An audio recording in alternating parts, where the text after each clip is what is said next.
Hi, everybody, and welcome to December 2025, a month that opens with buzzy, ideas-filled full moon in Gemini and a flurry of social connections, conversations, and maybe some last-minute plan changes.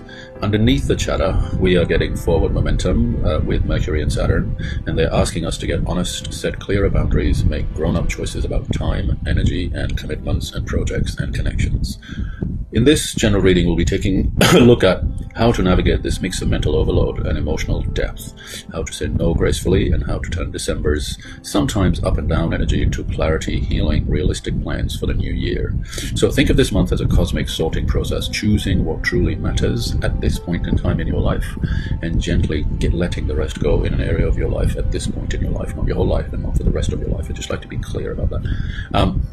Before I get into it, a little invite from me. My next intimate group reading show is on Saturday the 10th of January at 3 p.m. at the Columbian Hotel, Oxford Street. Early bird tickets are on sale until the end of November. If you can make it, please do. It's been a wonderful vibe and houseful each time, and we'll start the year with shared connections, shared memories, laughter, and healing. Tickets are available on the website, like I said, spiritguidancewithtj.com. Just go to the events tab. Now, without further ado, we'll get into your reading, okay? So, I'm going to talk about, first up, the full moon in Gemini, which is pretty interesting, this energy. So we take a look at this, and it's social, it's curious, it's talkative. A light, mental, active, sort of changeable quality sort of comes in here, mentally active energy. It's great for connection, communication, and variety.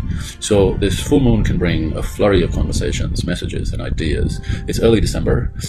It can bring extra stimulation for socializing and networking. It can bring a feeling of sort of pinging between multiple people, interests, and tasks. It's wonderful for end-of-year catch-ups, holiday messages and cards, group events, parties, mingling, networking, and reconnecting with people. But we do need to be mindful that our attention can easily scatter in Gemini, and we may try to do everything at once. It's fun and it's stimulating, but it's not amazing for depth. Gemini loves to multitask, and under this full moon it can feel like we're switching between 5 different threads at once. Now, that keeps things interesting for sure. If you get bored, there are other options, but it can also mean that nothing gets your full focus. So at the broadest level, think of this full moon as a social, buzzy, idea-filled moment, fantastic for interaction, not necessarily for deep concentration.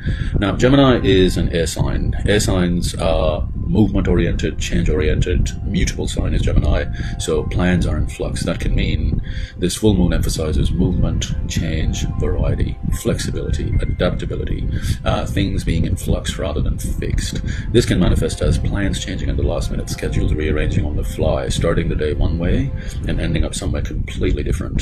So we can treat this as a chance to practice going with the flow, knowing that path A to B may bend or branch, so to speak. Now, the other thing to look at, if you're familiar with a little bit of astrology, is Uranus was in Gemini between July and early November, and this full moon can help bring illumination and insight into whatever area of life Gemini rules in your chart. And it can highlight what Uranus is trying to do. Uranus is about freedom, authenticity, experimentation, innovation, newness, unpredictability. So let's say Uranus is vecting, or Gemini relates to your house of friendships. So this full moon can highlight friendships, groups, communities, who your people are, and how those dynamics may be changing. If Gemini is your 12th house, this can draw attention to solitude and retreat, healing and inner work, your relationship to suffering, rest, or spiritual practice. For many of you, the Gemini house has already seen breakthroughs and upheaval over the last few months, with Uranus in the mix, like I said, between July and early November. And this full moon shines a light on those changes, and it invites you to ask, what new interests, ideas, or paths do I want to explore here now? So it's making you aware of that. So the collective tone may be buzzy, social, and a bit scattered, but personally, this full moon can be a very revealing moment about what's changing in that Gemini part of your life. Now we're going to go a bit technical, and we're going to talk about the ruler of this full moon, which is Mercury in Scorpio, that's just gone direct recently. And this is talking about depth beneath the buzz. So Mercury in Scorpio, this adds depth, as I said. So Scorpio is a fixed water sign. It wants to dig beneath the surface, stay with something, and see it through. This contrasts with Gemini's lighter, flitting, multitasking nature, so to speak. So we have an inherent tension here, if you will. The Gemini full moon wants to move, explore, try different options, keep things open and flexible. Mercury in Scorpio ruling the moon wants depth, focus, psychological truth, to stay with the thing rather than jump away. You may feel pulled between wanting variety and movement and a deeper desire to stick to a plan, examine your motives, and to get to the root of something.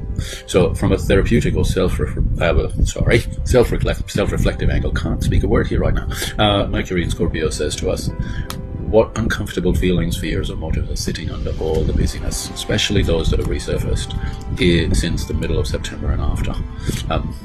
Sometimes when we're extremely active in the Gemini part of our life, lots of chatting, scrolling, doing, information gathering, we are unconsciously avoiding a deeper emotion or truth. And Mercury in Scorpio wants you to ask questions, explore the origins of your reactions, and be honest about what you might be avoiding feeling. Now, the most positive part of this full moon is Mercury is trining Jupiter, which is a positive outcome after the flux. So what does that mean? It means that whilst the first Thursday and Friday of December around the full moon may feel dramatic, busy, or chaotic, and it will, that's around the 4th or the 5th of December, there is a supportive, constructive outcome that emerges over the weekend. So you can think of it like short-term flux and scatteredness, and then a meaningful agreement, understanding all this makes sense in a moment as Mercury and Jupiter come together. Give that trine a couple of days to come together, plus minus, from the 4th, 5th, and once it does, many of you guys will feel, okay, so now I see why the week unfolded the way it did. It's helped me land here. So that's the feeling you may get by Saturday, Sunday. The last part about this full moon, or one of the last parts, is the moon is opposite Mars. That creates a sense of heat, friction, and choices. So let's go back to the full moon itself for a moment here. I know I jumped onto Mercury. So the full moon opposite Mars, it can talk about a swell of emotion, ideas, and information, followed quickly by heat, reaction, and decision-making. Now, the full moon already acts like a high tide. In an air sign, that's high tide of thoughts and information, a flood of messages, data, conversations, insights, and then the moon will oppose Mars. So what does that mean? So now we start reacting. Decisions are made quickly. People may be more impulsive, blunt, or fiery. For those who are naturally slow to act, and some of us are, like I am sometimes, this can help you finally move forward or choose. For those who are naturally hot, reactive, this can push you to an overreaction or flying off the handle if you're not careful. But I'm not as bothered by that because Mercury is in Scorpio trine Jupiter, so this balancing the scales does come up. So your experience here does depend on your baseline, or at least your initial experience. And if you're prone to flare-ups, then lean into the Mercury-Jupiter vibe, and I think that you'll sail through this. Now, there isn't always an inherent tension between Gemini and Sagittarius. The sun is in Sagittarius, the moon is in Gemini, as I said. So we're negotiating needs here. There's two parts of our life that are opposite each other by sign and now highlighted by the full moon and Mars. So what you may notice as a result is a difference in needs and priorities between you and someone else, or two areas of life symbolized by those houses, or symbolized by those signs, symbolized by a situation, by a connection. So again, if we go Gemini connects to your friends and groups, and Sagittarius is your 5th house of fun, children, passion, projects, there could be a tug of war between what your friends want to do and what your children or lover needs. So you may find you can't do both. Something must be rearranged or declined. Mars will always bring a sharp edge or a need to cut or say no and take action. And under this full moon, that might manifest as choosing one plan over another, setting a boundary and saying, I can't be in all places at once. So if simmering issues suddenly boil over under this full moon on the 4th, 5th, that's very moon Mars. This doesn't have to be bad, as I said. It's an opportunity to practice better ways to expressing needs and navigating disagreement. I'm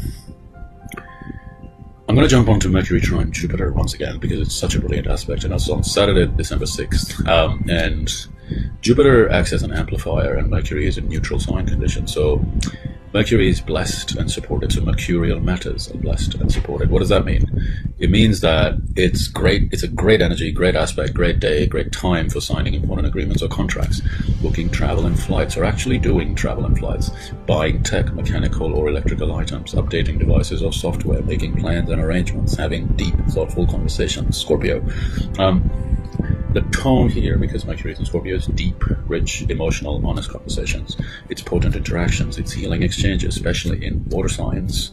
The themes tend to be around feelings, vulnerability, intimacy, and trust. We also have strong learning and wisdom themes here because of Jupiter: studying, teaching, writing, editing, researching, connecting with ideas and teachers that might feel meaningful and soulful. There's also a sense of good news or welcome information arriving, alliances and supportive connections forming, something we've been working on since late October and around 21st, 22nd of November. Something we've been working on since late October and late November that finally lands. There's a sense of completion, clearing, and getting a yes. So this is the third Mercury-Jupiter contact in a sequence as Mercury passes through its post-retrograde shadow. So this weekend can feel like we've cleaned it up, we've sorted it out, now we can finally move forward.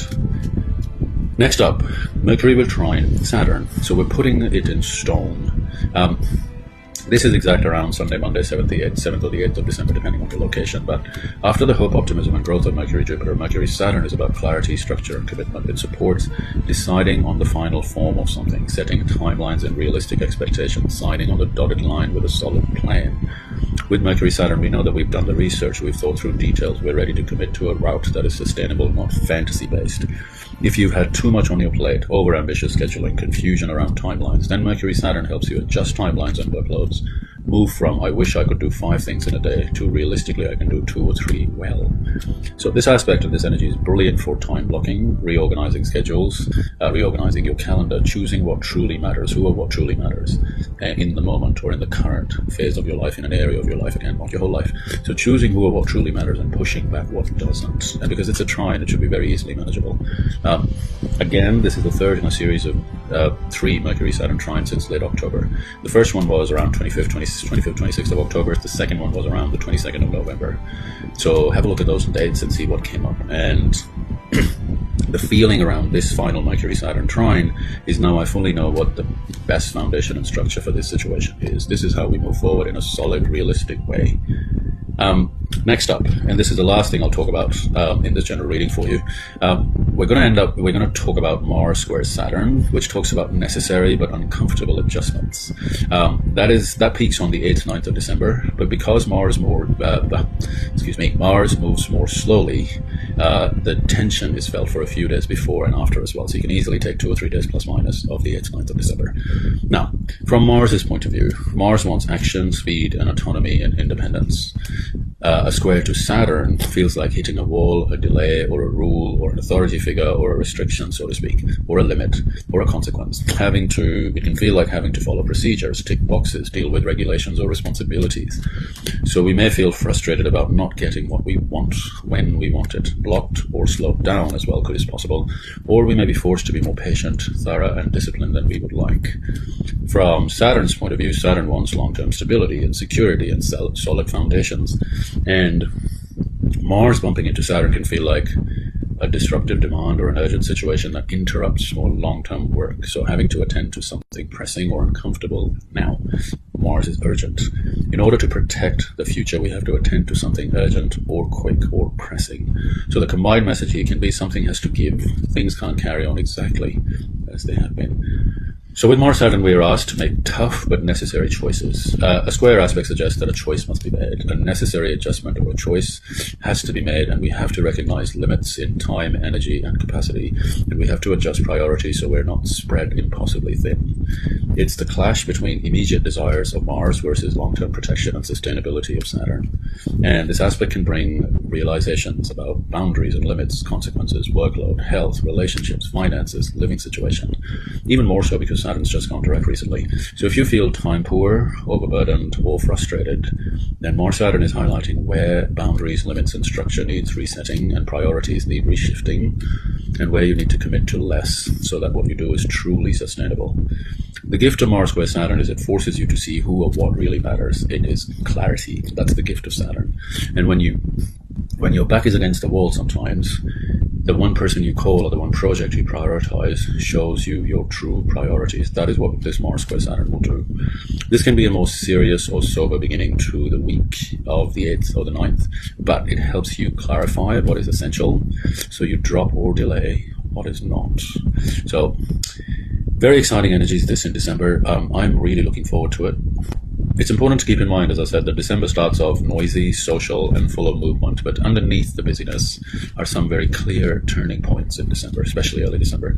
The skies are asking you to have deeper conversations, make realistic plans, honor your limits, and choose what really matters, because even if that means saying no to things in the short term, you will protect your energy, your future, and your peace.